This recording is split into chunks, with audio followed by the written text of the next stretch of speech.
talking a little bit about split squats. So a split squat, we're in that split squat position. It's just kind of a static lunge. So we're not moving the legs forward or back. This would be considered part of a progression before you move to a reverse lunge or a forward lunge. A couple things I really love honing in on split squats. I do split squats a lot, and that's kind of actually my preferred lunge variation. So when we're setting up, we're kind of not on that tightrope, setting off to the side so you actually have room to come down and up. A couple things to notice when you're going into your split squat. If you're already in that kind of extended position, that more anterior tilt, we have this habit to kind of lean forward and kind of arch through the back. So tuning into your position and where you are in space. Play around with your distance, your setup, and how we can find a more stacked position. I love to incorporate a lot of hamstring work, a lot of abdominal work, so really kind of help orient our pelvis in a better position to help us then find a more stacked position in a split squat. So with your split squat, you're setting up your feet. In this case, I have my left foot forward, and I'm thinking about my gaze forward. One of the biggest things we have trouble with too is as we go down, kind of sensing this front heel. So if we live in more of this extended pattern, this anterior tilt, a lot of times our weight, our center of mass is more pushed forward. So when we go into like a split squat, it's kind of hard to maintain that upright position and we kind of lead forward because we're always used to falling forward.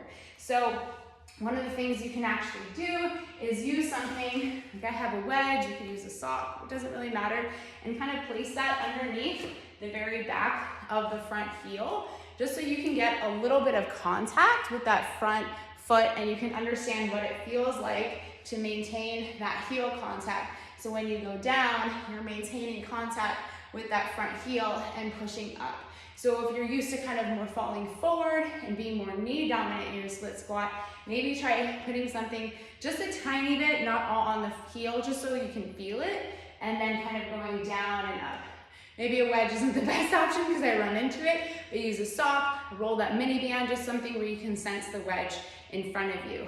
So with our split squat, when we go down, thinking about maintaining that upright stacked position. So as we go down, unless, I know maybe on Instagram you see these like really forward type glute hingy type split squats. I'm not demoing something like that today. I'm just really demoing and thinking about maintaining that stacked position and allowing your knee to come forward and kind of feeling that heels. So we don't want our heels to lift up off the ground. We want to maintain that contact and sensing the different parts of the foot. So we want that foot tripod. As I come down, I think about like the lateral, the outside heel, all the way to like the middle of the heel. So it's like I'm going from here on the outside to the inside part of my heel.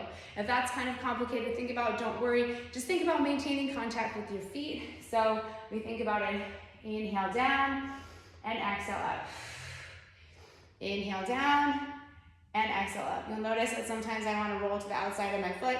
So really focusing on putting pressure kind of on the inside of my foot and feeling that heel contact remain as I come down and up in my split squat. Watching that I'm not arching the low back. Inhale down and exhale up. So this would be a split squat. Inhale down and exhale up. We're not moving the feet around.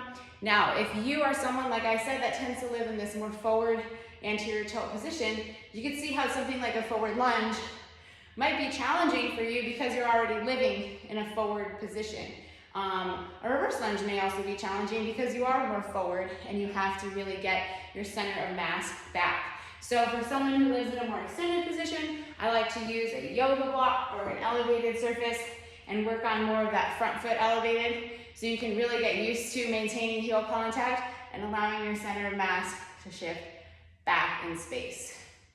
If you are someone who tends to clench your booty a lot and live in this more like ripped pelvis forward position, that's where something like a Bulgarian or a rear foot elevated split squat can be really handy because you're in a more hinged forward position. It kind of allows you to open up the backside of the pelvis a little bit. So I like to set up from the bottom and kind of bring myself up. And you're in this more hinged position, so when you come down, this backside of the pelvis can kind of open up a little bit.